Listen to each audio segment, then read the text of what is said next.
जय हिंद दोस्तों, कैसे हैं आप सब। आई होप कि आप सब अच्छे ही होंगे। मैं आशीष पांडे स्वागत करता हूं आप सभी का एक बार फिर से एक नए और शानदार वीडियो के साथ। जैसा कि आप सबको पता है, इस समय हमारी इंडियन जियोग्राफी की फाउंडेशन बैच शुरू हो चुकी है, जिसका ये दूसरा लेक्चर है। और इस पूरे के पूरे सीरीज का आपसे कोई भी कॉस्ट नहीं लिया जा रहा है, सब कुछ फ्री ऑफ कॉस्ट प्रोवाइड किया जा रहा है। मेरा प्रयास है कि ऐसे विद्यार्थी जो शहरों से दूर दराज गाँव में रहते हैं और किसी भी गवर्नमेंट एग्जाम के बारे में सोच रहे हैं, उसे क्रैक करने की सोच रहे हैं, तो आप घर बैठे सभी एग्जाम की प्रिपरेशन अपने फोन में ही कर सकते हैं। जी हाँ, सिर्फ आप यूट्यूब पर आइए, चैनल को सर्च करिए। चैनल का नाम है स्टडी विद आशु। आप इसे सर्च करिए और सब्सक्राइब कर लीजिए। अभी जब मैं ये वीडियो आपको दे रहा हूँ, इसके पहले 600 से ज्यादा लेक्चर फ्री ऑफ कॉस्ट सभी सब्जेक्ट के प्रोवाइड कर दिए गए हैं। लेकिन अभी हाल ही में मैंने देखा कई एग्जाम्स हुए जिसमें बहुत सारे विद्यार्थी परेशान हुए कि स्टडी करने के जो सोर्स हैं कहां से प्राप्त करें। तो मैंने सोचा कि हर सब्जेक्ट की एक तरीके से मैं फाउंडेशन बैच लेकर आऊंगा। तो मैंने शुरुआत कर दी है। इंडियन जियोग्राफी से मोस्ट डिमांडिंग सब्जेक्ट है। पहला लेक्चर हमारा आ चुका है, जिसकी वीडियो की लिंक इस वीडियो के डिस्क्रिप्शन में प्रोवाइड कर दी जाएगी। आप लोग उस वीडियो को जरूर देखिएगा, क्योंकि यदि आप उसे नहीं देखेंगे तो यह लेक्चर आपके समझ में नहीं आएगा। दूसरा लेक्चर है, शानदार तरीके से बात करेंगे। जितने भी विद्यार्थी मुझसे जुड़ना चाहते हैं, पूरा का पूरा पीडीएफ फ्री ऑफ कॉस्ट प्राप्त करना चाहते हैं, तो आप मेरा टेलीग्राम का ग्रुप ज्वाइन कर लीजिए, जिसकी लिंक इस वीडियो के डिस्क्रिप्शन में प्रोवाइड कर दी गई है। आइए बात करते हैं। पिछले वीडियो से मैं आपको जोड़ता हूं, तब तक आप लोग जुड़ जाइए, कमेंट करके जरूर बताइएगा। पिछले वीडियो में हम लोगों ने भारत का एक सामान्य परिचय देखा था, भारत की अवस्थिति और विस्तार के बारे में। भारत के जो नेबर कंट्रीज हैं उनके बारे में हमने बात की थी, किस कंट्री के साथ कितनी सीमा साझा होती है, किसके साथ ज्यादा होती है, भारत की तटीय सीमा क्या है और भारत की स्थलीय सीमा कितनी है, क्षेत्रफल, लंबाई, चौड़ाई, सबके बारे में मैंने बात कर ली थी। उत्तरी बिंदु, दक्षिणी बिंदु, मुख्य भूमि, सब कुछ हमने देखा था। पहला वीडियो शानदार था, जरूर देखेंगे। आइए शुरुआत करते हैं इस वीडियो की। पिछले वीडियो से ही मैं आपको जोड़ूंगा। देखिए, ये हमारे भारत का प्यारा सा मैप है, आप देख ही रहे हैं। उत्तरी बिंदु को हम इंदिरा कॉल बोलते हैं और मुख्य भूमि के दक्षिणी बिंदु को हम कन्याकुमारी बोलते हैं। हमारा जो पश्चिमी बिंदु है, गुजरात के कच्छ जिले में गोहारमोता नाम से या फिर गोरमोता। आप यदि पूर्वी बिंदु की बात करें तो हमारा जो सबसे पूर्वी राज्य है अरुणाचल प्रदेश, वहां पर एक जगह पड़ती है किबिथु। यह हमारा सबसे पूर्वी बिंदु है भारतवर्ष का। मेनलैंड की बात हो गई। लेकिन आप देखेंगे कि बंगाल की खाड़ी, अरब सागर में लक्षद्वीप, बंगाल की खाड़ी में आपको मिलता है अंडमान निकोबार द्वीप समूह। तो अंडमान निकोबार में जो निकोबार का सबसे लास्ट पॉइंट है जिस पर हमारा अधिकार है, वो हमारे मेनलैंड से भी नीचे है। तो इस पॉइंट को हम बोलते हैं इंदिरा पॉइंट, पिग्मेलियन पॉइंट भी इसे नाम दिया जाता है। याद रखेंगे आप लोग, यदि एग्जामिनर आपसे क्वेश्चन बनाए कि भारत का दक्षिणतम बिंदु क्या है, तो वो आप लिखेंगे इंदिरा पॉइंट, जो निकोबार द्वीप समूह के अंतिम द्वीप पर है, दक्षिणी द्वीप पर है। और यदि एग्जामिनर आपसे क्वेश्चन करे कि भारत के मुख्य बिंदु का, मुख्य भूमि का अंतिम बिंदु, मेनलैंड का लास्ट जो पॉइंट है वो कौन सा है, तो वो कन्याकुमारी है, जो तमिलनाडु में पड़ता है। हमने देखा था इसका अक्षांशीय और देशांतरीय विस्तार। पहले मैं आपको बता दूं कि पूर्व से पश्चिम इसकी लंबाई कितनी है। तो आप देखेंगे पश्चिम में गोरमोता से किबिथु, पूर्व में ये लंबाई आपको पड़ती है 2933 किलोमीटर, है ना। और यदि इंदिरा कॉल से कन्याकुमारी तक की लंबाई को हम मेजर करने जाएं तो वो हमें मिलती कितनी है डियर, 3234।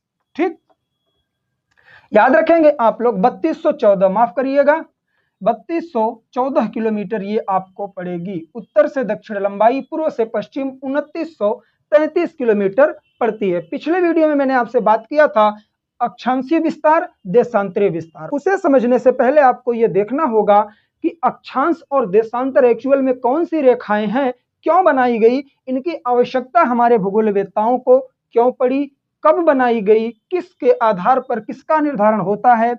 आज आप जो देखते हैं टाइम अपने घड़ियों में, ये टाइम कैसे निर्धारित किया जाता है कि किस देश में क्या टाइम हो रहा है। आपने अगर थोड़ा बहुत भी जीके समझा होगा तो आपको पता होगा प्रत्येक देश में उसी टाइम पर अलग अलग टाइम होता रहता है।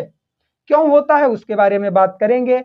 फिर हम बात करेंगे कि जो तारीख बदलती रहती है, डेट, जैसे आज 2 है, कल 3 होगी, फिर 4 होगी, ये किस आधार पर बनाई जाती है। उससे पहले हमने भारत को यहां तक देखा। भारत का कुल क्षेत्रफल हम लोग देख लेते हैं डियर, ध्यान से देखिएगा। भारत का कुल क्षेत्रफल है 32,87,263 वर्ग किलोमीटर, या फिर किलोमीटर स्क्वायर आप लोग बोल सकते हैं।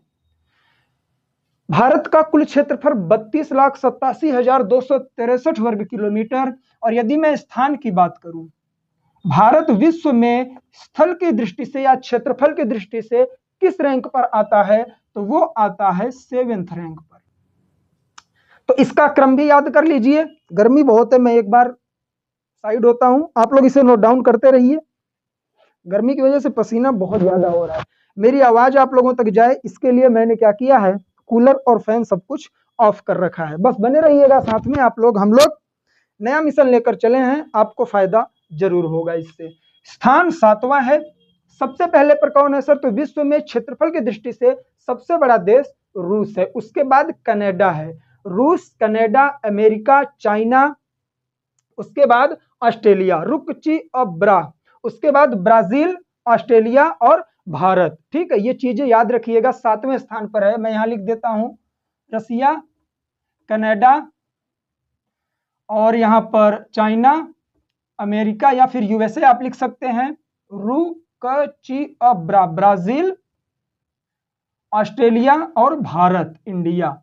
RCCABAI ऐसे करके मैंने याद किया, जैसे रुकची, अब्रा, आभा, ऐसे मैंने याद किया था। आप लोग ये याद कर लेंगे। 7वें स्थान पर हमारा इंडिया है। जनसंख्या की दृष्टि से बात करें तो अभी हाल फिलहाल में, साल 1.5 साल पहले भारत दूसरे स्थान पर था। अब जहां तक है यह पहले स्थान पर आ चुका होगा जब आप वीडियो देख रहे हैं, क्योंकि जनसंख्या यहाँ की बहुत तेजी से बढ़ रही है। उसका कारण शिक्षा की कमी। मैं डायरेक्ट बोलता हूँ चीजें। यदि आप शिक्षित हैं, परिवार बढ़ाने से ज्यादा इनकम बढ़ाने पर आपको फोकस करना चाहिए। चलिए, तो क्षेत्रफल के बारे में हमने देख लिया। अब हम समझेंगे, यहां पर मैं आज वो पॉइंट नहीं लिखूंगा कि कितना विस्तार है, पहले हम ग्लोब को समझेंगे, भारत की स्थिति को समझेंगे, फिर हम आगे बढ़ेंगे। उम्मीद है आपको मेरा ये प्रयास पसंद आ रहा होगा। देखिए, मैं आपको एक चीज यहां पर और एक बार पॉइंट आउट कर दूं। बहुत सारे विद्यार्थी ऐसे होते हैं, मैंने कई लोगों से मुलाकात की, कई विद्यार्थी मुझसे सालों से जुड़े हैं। उनकी एक कंप्लेन आती है मेरे पास कि सर पढ़ने में मन नहीं लगता है।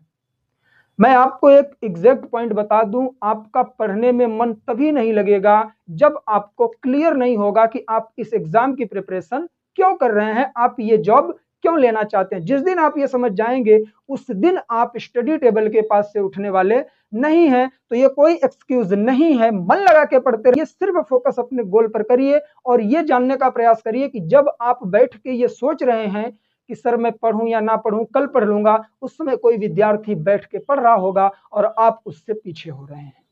कंपटीशन एग्जाम का सबसे बड़ा रूल यह है कि टाइम को बिल्कुल भी बर्बाद मत करो, टाइम के साथ बने रहिएगा, सिलेक्शन जरूर मिलेगा। धीरे धीरे और चीजें आती रहेंगी, मैं बताता रहूंगा।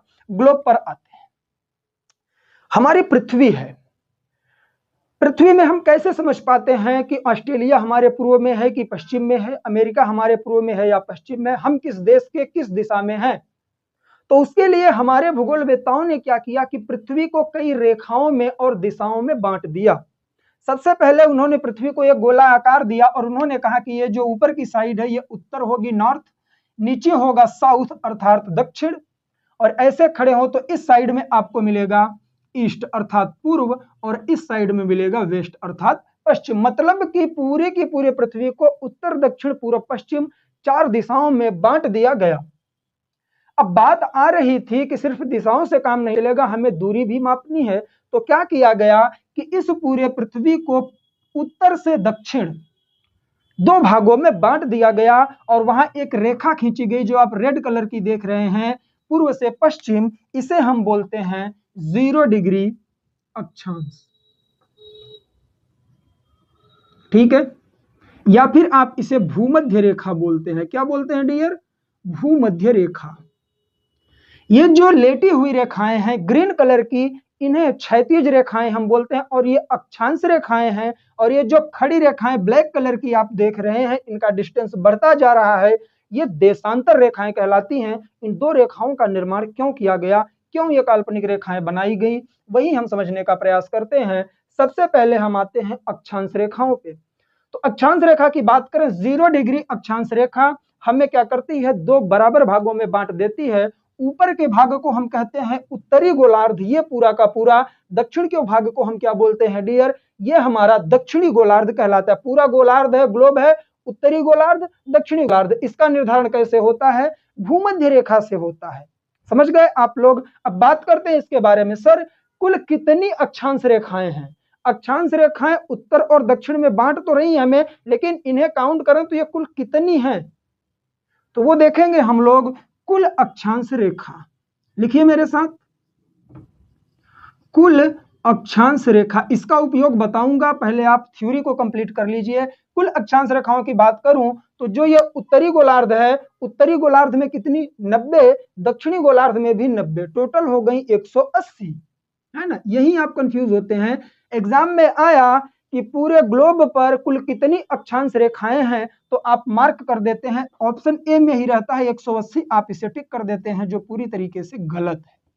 क्योंकि ये जो भूमध्य रेखा है ये भी तो 0 डिग्री की है, इसमें एक और ऐड करिए, 181 कुल अक्षांश रेखाएं आपको ग्लोब पर देखने के लिए मिलती हैं। बहुत ज्यादा गर्मी लग रही है, माफ करेंगे आप लोग, दोपहर के 2 बजे मैं वीडियो शूट कर रहा हूं, दिल्ली में धूप बहुत तेज है। चलिए, तो 0 डिग्री अक्षांश रेखा को शामिल करके हमने बताया कि कुल अक्षांश रेखाएं 181 पड़ती हैं।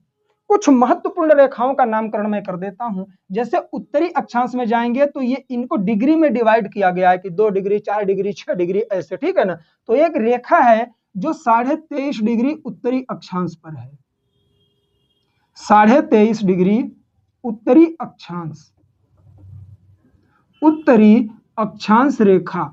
ये हमारी कौन सी रेखा है, इसके सामने मैं यहां लिख देता हूं, ये है हमारी कर्क रेखा, ट्रॉपिक ऑफ कैंसर। इसका नाम आपने सुना होगा। भारतवर्ष को यह टोटल 2 उत्तर दक्षिण भागों में विभाजित कर देती है। भारत के कुल 8 राज्यों से गुजरती है, अभी मैं बात करूंगा। इसी तरीके से नीचे दक्षिणी गोलार्ध में आपको मिलेगी एक 23.5 डिग्री ही, कहेंगे सर वही अंक, जी हां, 23.5 डिग्री दक्षिणी अक्षांश रेखा। इसको हम बोलते हैं मकर रेखा। आपने सुना होगा ना, मकर रेखा, कर्क रेखा, ये वही है। और ये भूमध्य रेखा है जिसे हम 0 डिग्री अक्षांश बोलते हैं। मैं यहां लिख देता हूं भूमध्य रेखा। ठीक, पॉइंट क्लियर हुआ। 23.5 डिग्री उत्तरी अक्षांश रेखा कर्क रेखा, 23.5 डिग्री दक्षिणी अक्षांश रेखा हमारी क्या कहलाती है, मकर रेखा कहलाती है। 0 डिग्री अक्षांश रेखा भूमध्य रेखा, क्योंकि पृथ्वी को 2 भागों में बांट दी तो मध्य से गुजर रही है, बीचों बीच वाली रेखा। इससे सर होता क्या है, इससे हमें तापमान का पता चलता है, किस देश में कितना तापमान है, क्या चीजें कैसी चल रही, सबके बारे में हमें इसी से पता चल जाता है। किससे, अक्षांश रेखाओं से। ठीक, बढ़े आगे। अब हम लोग थोड़ा समझ लेते हैं देशांतर रेखाओं को। देशांतर रेखाओं को समझने का प्रयास करते हैं। तो ये जो खड़ी रेखाएं हैं इस तरीके से, ये हमारी देशांतर रेखाएं हैं। लेकिन अभी एक पॉइंट छूट गया, 2 क्रमागत अक्षांश रेखाओं के मध्य की जो दूरी है, जैसे ये ग्रीन कलर का मैंने बनाया ना, इनके बीच की दूरी कितनी है। कई बार छोटे एग्जाम्स में यहां से क्वेश्चन बन जाते हैं, यहां तक कि पीसीएस में भी बन जाते हैं। ठीक है, तो वो है 111 किलोमीटर की दूरी क्रमागत अक्षांश रेखाओं के मध्य में पाई जाती है। 2 अक्षांश रेखाओं के मध्य की दूरी 111 किलोमीटर है, इसे याद कर लेंगे आप लोग। अब हम बात करते हैं देशांतर रेखा की। आपने समझ लिया कि अक्षांश रेखाओं का निर्माण किया गया तापमान वगैरह चेक करने के लिए, लेकिन जो देशांतर रेखाएं हैं डियर, इससे हमें समय के बारे में पता चलता है और इसी से हमें तिथि अर्थात डेट के बारे में भी पता चलता है। कुल कितनी देशांतर रेखाएं हैं, तो ये बीच वाली 0 डिग्री देशांतर रेखा हो गई, है ना, 0 डिग्री देशांतर। और जो इस तरीके से दोनों तरफ जा रही हैं, एक तरफ 180 और एक तरफ 180, टोटल हो गई 360, 360 देशांतर रेखाएं आपको देखने के लिए मिलेंगी। याद रखेंगे आप लोग। अब समझिए, देशांतर रेखाओं का मतलब यह है कि एक देश से दूसरे देश के बीच का अंतर कितना है, ऐसे ही समझ लीजिए, क्योंकि ये खड़ी है तो कोई भी देश होगा इस तरीके से ग्लोब पर होगा तो इन्हीं देशांतर रेखाओं के माध्यम से हमें पता चल जाएगा। ठीक, किसी भी देश के पूर्व और पश्चिम में खींची गई रेखाएं कहलाती हैं देशांतर रेखाएं। और उत्तर से दक्षिण जो है, पूर्व से पश्चिम का मतलब है पूर्वी बॉर्डर पश्चिमी बॉर्डर, अक्षांश रेखाओं सॉरी देशांतर रेखाओं से बनेगा क्योंकि वो खड़ी हुई रेखाएं हैं, ठीक है ना। और जो लेटी हुई क्षैतिज रेखाएं हैं ये हमारी अक्षांश रेखाएं कहलाती हैं, याद रखिएगा। अब हम देखते हैं कि देशांतर रेखाओं के मध्य की दूरी कितनी है। सबसे ज्यादा कहां पड़ेगी, आप देखिए भूमध्य रेखा पर, क्योंकि यहां इनकी दूरी जैसे अब यहां से बढ़े तो पास होती जा रही है, इधर भी पास होती जा रही है। सबसे ज्यादा डिस्टेंस जो बन रहा है वो यहीं पर बन रहा है भूमध्य रेखा पर। तो याद रखिएगा कि दो देशांतर रेखाओं के मध्य में सर्वाधिक दूरी कहां पर होती है, तो भूमध्य रेखा पर होती है। ठीक, लिख लीजिए कितना होता है, देशांतर रेखाओं के मध्य की दूरी सर्वाधिक होती है भूमध्य रेखा पर, और कितनी होती है डियर, 111.32 किलोमीटर की। याद कैसे करेंगे, दो अक्षांश रेखाओं के मध्य की दूरी सर्वाधिक कितनी है, सर्वाधिक क्या, हर अक्षांश रेखा के मध्य उतनी दूरी है 111 किलोमीटर की, और देशांतर रेखाओं की मध्य की दूरी सर्वाधिक कहां है, तो भूमध्य रेखा पर, कितनी, तो वही 111 अक्षांश वाला याद रखिए, बस पॉइंट में 32 रख दो बस, ठीक है ना। 111.32 किलोमीटर इनके बीच की दूरी हो जाती है, कहां पर, भूमध्य रेखा पर। अब बात बनती है कहां की, देखिए देशांतर रेखाओं से रिलेटेड दो फैक्ट, समय का जो निर्धारण किया जाता है, टाइम जो बताया जाता है प्रत्येक देश का, वो ग्रीनविच रेखा 0 डिग्री देशांतर, ठीक है ना। इसे हम ग्रीनविच रेखा क्यों बोलते हैं, क्योंकि इंग्लैंड में एक शहर है जिसका नाम है ग्रीनविच और वहीं से यह रेखा गुजरती है, इसलिए हम इसे ग्रीनविच रेखा भी बोलते हैं, मानक समय रेखा बोलते हैं, प्रमुख मानक समय रेखा या म्योत्तर रेखा भी इसको नाम दिया जाता है। और यदि तिथि की बात करें डियर, तो तिथि का निर्धारण कैसे होता है, डेट का, तो वो होता है 180 डिग्री देशांतर रेखा से। इसमें कंफ्यूज नहीं होंगे आप लोग। 0 डिग्री देशांतर से हम समय का निर्धारण करते हैं और 180 डिग्री देशांतर रेखा से हम तिथि का ज्ञात करते हैं, डेट का ज्ञात करते हैं। Point clear. अब मैं आपको बताऊंगा, क्योंकि भारत में भी एक मानक समय रेखा है, हम आप हमेशा सुनते आए हैं कि भारत की जो मानक समय रेखा है वो ग्रीनविच रेखा से 5.5 घंटे भारत का समय ज्यादा रहता है। आपने सुना होगा कि भारत में यदि 5:30 बज रहा है तो इसका मतलब है कि इंग्लैंड में इस समय 12 बज रहे होंगे, ठीक है। कैसे होता है, चलिए अब एक पॉइंट याद रखेंगे आप लोग, यदि आप भूमध्य, ये जो 0 डिग्री देशांतर रेखा है इसके पूर्व में जाएंगे तो समय ऐड होता जाएगा, पश्चिम में जाएंगे तो घटेगा। कौन सा समय, देखिए पूरी पृथ्वी अपने अक्ष पर कितने घंटे में घूमती है, 24 घंटे में घूर्णन करती है, अपने अक्ष पे घूम जाती है। 365 दिन में सूर्य का चक्कर लगाती है तो उसे हम परिक्रमण बोलते हैं, और अपने अक्ष पर पृथ्वी जो घूम रही है जिससे दिन और रात होते हैं वो 24 घंटे में घूम जाती है।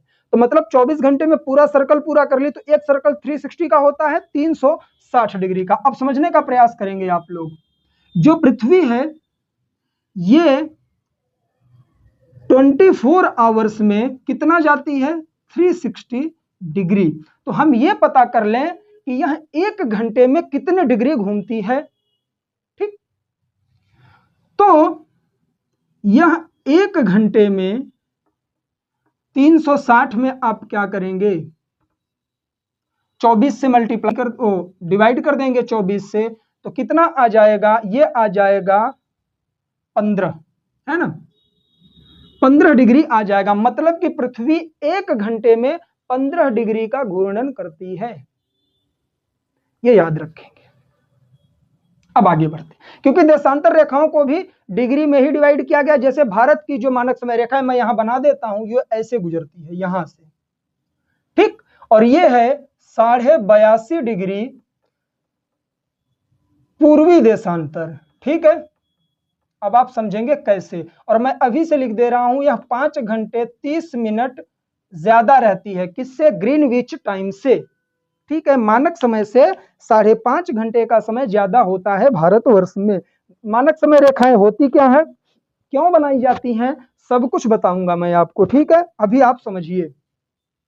24 घंटे में 360 डिग्री, तो 1 घंटे में 15 डिग्री। अब सोचिए कि कोई भी चीज यदि 1 घंटे में 15 डिग्री जा रहा है, ठीक है, 15 डिग्री, तो 1 डिग्री जाने में कितना टाइम लगेगा उसे? तो ऐसे निकालेंगे,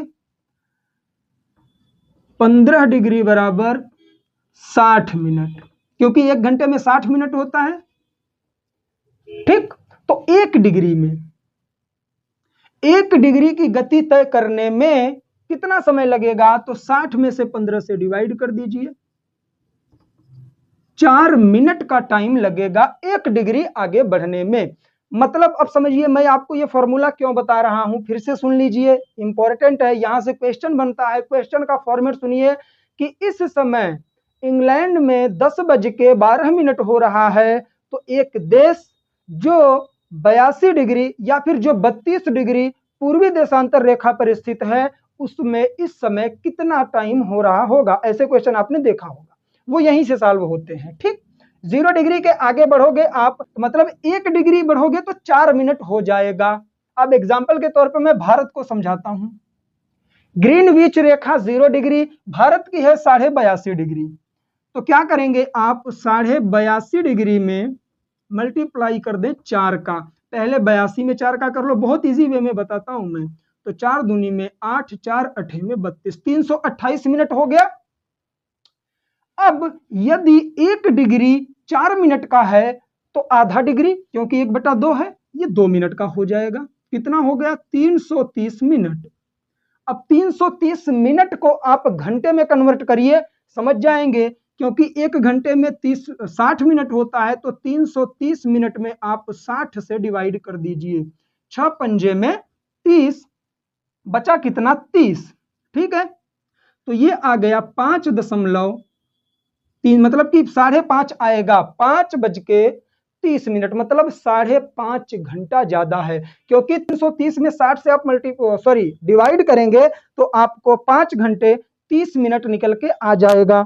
यही आप लोग हमेशा पढ़ते आए हैं कि भारत का समय इंग्लैंड से 5.5 घंटे हमेशा ज्यादा ही रहता है। केवल इंग्लैंड से नहीं, जितने भी देश ग्रीनविच रेखा पर हैं, उनसे 5.5 घंटे ज्यादा हमारे यहाँ समय हो रहा है।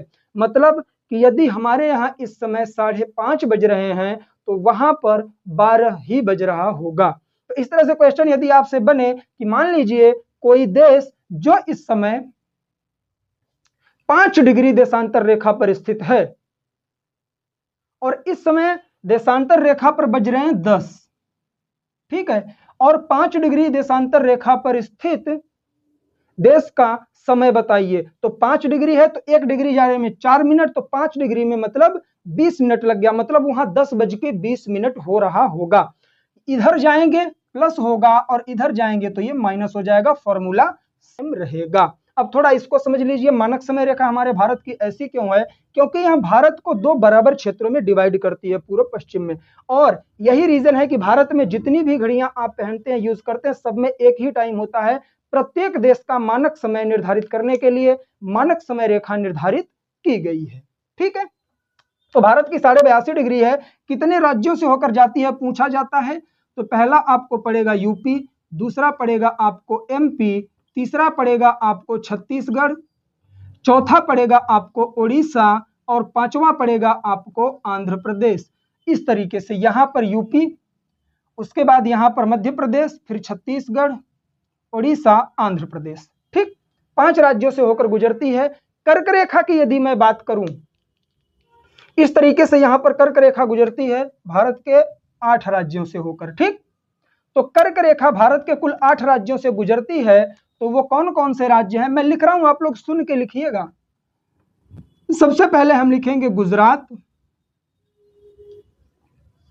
पश्चिम से पूर्व बता रहा हूं, गुजरात, राजस्थान, मध्य प्रदेश, ठीक है, गुजरात, राजस्थान, मध्य प्रदेश, छत्तीसगढ़, ठीक है, छत्तीसगढ़ हो गया। छत्तीसगढ़ के बाद झारखंड पड़ेगा आपका, गर्मी बहुत है मेरे साथ लिखते रहिए, झारखंड, पश्चिम बंगाल, उसके बाद पड़ेगा त्रिपुरा, फिर पड़ेगा मिजोरम। काउंट कर लीजिए, 8 आपको स्टेट मिलेंगे, 1 2 3 4 5 6 7 8। इसकी ट्रिक है गमछा झार मित्र पर, गमछा झार मित्र पर, ऐसे आप याद कर लेंगे। एक क्वेश्चन बनता है कि भारत की जो मानक समय रेखा है यह कर्क रेखा को कहां डिवाइड करती है, तो ये छत्तीसगढ़ में डिवाइड करती है, याद रखेंगे आप लोग। भारत के किस राज्य की राजधानी है जो कर्क रेखा के समीप पड़ती है या कर्क रेखा उसके करीब से गुजरती है, तो माफ करिएगा, झारखंड की जो कैपिटल है जिसे आप बोलते हैं क्या, रांची, वो गुजरती है कहां से, कर्क रेखा उसके करीब से गुजरती है। उसके बाद और एक इंपॉर्टेंट फैक्ट निकल के आता है कर्क रेखा से ही, उसे भी आपको याद रखना चाहिए। पूरब से पश्चिम, पश्चिम से पूरब, ये आपको याद होना चाहिए कर्क रेखा के बारे में, भारत के कितने राज्य पड़ते हैं। आगे बढ़े हम लोग, हमने मानक समय रेखा को भी देख लिया, हमने कर्क रेखा को भी देख लिया, ग्लोब के बारे में अक्षांश और देशांतर को हमने समझ लिया। अब हम भारत की अवस्थिति को समझेंगे, कहां, ग्लोब पर। ठीक, देशांतर रेखा समझ में आ गई। देशांतर रेखा में 180 डिग्री से हम तिथि का निर्धारण करते हैं, 0 डिग्री देशांतर से हम क्या करते हैं, समय का निर्धारण करते हैं। भारत की मानक समय रेखा 82.5 डिग्री है। पूर्वी देशांतर, क्यों बोल रहा हूं बार बार पूर्वी देशांतर, अभी मैं यहां पर भी लिखूंगा। देखिए भारत की जो अवस्थिति है ना डियर, वो यहां पर है, ये है हमारा प्यारा भारत। ठीक, मैं इसे पूरी तरीके से क्या कर दे रहा हूं, फिल कर दे रहा हूं। मैंने बताया ये भूमध्य रेखा है, इसके ऊपर उत्तरी गोलार्ध, नीचे दक्षिणी गोलार्ध, ध्यान से समझिए। ये देशांतर रेखा की 0 डिग्री देशांतर रेखा, इधर क्या है, पश्चिमी देशांतर और इधर पूर्वी देशांतर। तो आपने रीजनिंग में भी मैं आपको पढ़ाया हूं, नॉर्थ, साउथ, ईस्ट और वेस्ट, और ये 4 दिशाएं भी होती है। इसे हम बोलते हैं नॉर्थ ईस्ट, इसे हम बोलते हैं साउथ ईस्ट, इसे हम बोलते हैं नॉर्थ वेस्ट, और इसे हम बोलते हैं साउथ वेस्ट। तो भारत की यदि हम बात करें तो इस तरह से आप देखिए, तो भारत यहां है तो हम क्या बोलेंगे, भारत गोलार्ध के नॉर्थ ईस्ट में पड़ता है, उत्तर पूर्वी गोलार्ध में भारत की स्थिति है। क्यों बता रहा हूं, समझिए, कंफ्यूज यही होते हैं आप लोग, माफ करेंगे बहुत गर्मी है। देखिए अब भारत के पश्चिमी छोर से एक देशांतर रेखा निकलेगी, एक पूर्वी छोर से निकलेगी, एक अक्षांश रेखा यहां से निकलेगी, एक अक्षांश रेखा यहां से, चारों तरफ से हम यही तो यहां पॉइंट आउट करते हैं। तो जो भूमध्य रेखा है इसके ऊपर जितनी अक्षांश रेखाएं पड़ेंगी वो उत्तरी अक्षांश रेखा कहलाएंगी। तो भारत के दक्षिण में भी जो अक्षांश रेखा गई है यहां पर भी, वो कौन सी है, वो है 8 डिग्री 4 मिनट की अक्षांश रेखा। कौन सी, उत्तरी अक्षांश रेखा। आप कहेंगे सर भारत के दक्षिण की बात कर रहे हो, उत्तर क्यों, जी हां, क्योंकि भारत उत्तरी अक्षांश में है। ठीक, सारी अक्षांश रेखाएं उत्तरी होंगी, और ऊपर जो भारत की रेखा गई है अक्षांश, वो है आपकी 37.6 मिनट की। ठीक, याद करवाने की ट्रिक भी बताऊंगा। अब देशांतर पर आते हैं, एक देशांतर ये, एक देशांतर ये, और आप देख रहे हैं इनकी बात कर रहा हूं, और ये पूर्वी देशांतर में पड़ रहा है, तो दोनों पूर्वी देशांतर रेखाएं होंगी। तो ये रेखाएं कौन सी हैं, तो ये है 68.7 मिनट। ठीक है, और ये है 97.25 मिनट। कौन सी, पूर्वी देशांतर, और इधर ये भी पूर्वी देशांतर होगी। क्यों, क्योंकि पूर्वी क्षेत्र में ही पड़ता है यह। यदि हम बात करें किसकी, 0 डिग्री देशांतर रेखा की, तो उसके पूर्व में ही यह पड़ता है, इसलिए हम इसे पूर्वी देशांतर ही बोलेंगे। याद करने की ट्रिक ऐसे कर लीजिए आप लोग, पहले ये देख लीजिए, इंदिरा पॉइंट की बात करूं तो वो पड़ता है आपका कितना, 6 डिग्री 4 मिनट पे। ठीक है, 6.4 मिनट पे हमारा इंदिरा पॉइंट पड़ता है, लेकिन मेनलैंड 8.4 मिनट पे पड़ता है। इंपॉर्टेंट है अक्षांशीय देशांतरीय विस्तार समझ लीजिए। वीडियो में हमने समझा ग्लोब को, अक्षांश और देशांतर रेखा को। कल मैं प्रयास करूंगा कि आप लोगों के लिए लेकर आऊं इंडियन रिवर ड्रेनेज सिस्टम, भारतीय नदी अपवाह तंत्र, गारंटी के साथ 113 से 14 नदियां उद्गम से विलय तक डायग्राम के माध्यम से मैं आपको याद करवाऊंगा। इसकी गारंटी मेरी है। और यदि आप ये वीडियो मेरा बाद में देख रहे हैं तो वो वीडियो शूट हो चुका होगा और उसकी लिंक इस वीडियो के डिस्क्रिप्शन में ही होगी, तो आप लोग उसे जरूर देखेंगे। बाकी पुराने वीडियो की लिंक भी इसके डिस्क्रिप्शन में मिल जाएगी। जियोग्राफी की फाउंडेशन बैच की हमारी सीरीज चल रही है जो अनवरत तरीके से चलेगी जब तक सिलेबस कवर ना हो जाए। इंडियन जियोग्राफी, वर्ल्ड जियोग्राफी पूरा पढ़ाने वाला हूं मैं। सारे सब्जेक्ट की इसी तरीके से मैं क्लासेज लेकर आता रहूंगा। तो आज के वीडियो में हमने अक्षांश, देशांतर, ग्लोब, भारत के बारे में कुछ इंपॉर्टेंट फैक्ट, भारत का क्षेत्रफल सब कुछ समझा। उम्मीद है यह वीडियो पसंद आया होगा। यदि यह वीडियो पसंद आया हो तो वीडियो को लाइक और शेयर जरूर करिएगा। कमेंट करके अपना ओपिनियन दीजिएगा। अगर मुझसे कोई मिस्टेक भी हुई है तो आप लोग भी उसे करेक्ट कर सकते हैं, बट तमीज में। मैं ये बहुत हार्श वर्ड बोल रहा हूँ तमीज में, क्योंकि बहुत सारे विद्यार्थी ऐसे हैं जो सिर्फ पढ़ने नहीं आते, कमियां ढूंढने आते हैं। ठीक है, अगर कमी है तो इंसान से ही मिस्टेक होती है। आप लोग उसे सही करवाने के लिए कमेंट कर सकते हैं, आपका स्वागत है। चलिए मिलेंगे नेक्स्ट वीडियो में, तब तक के लिए जय हिंद, जय भारत, बाय बाय।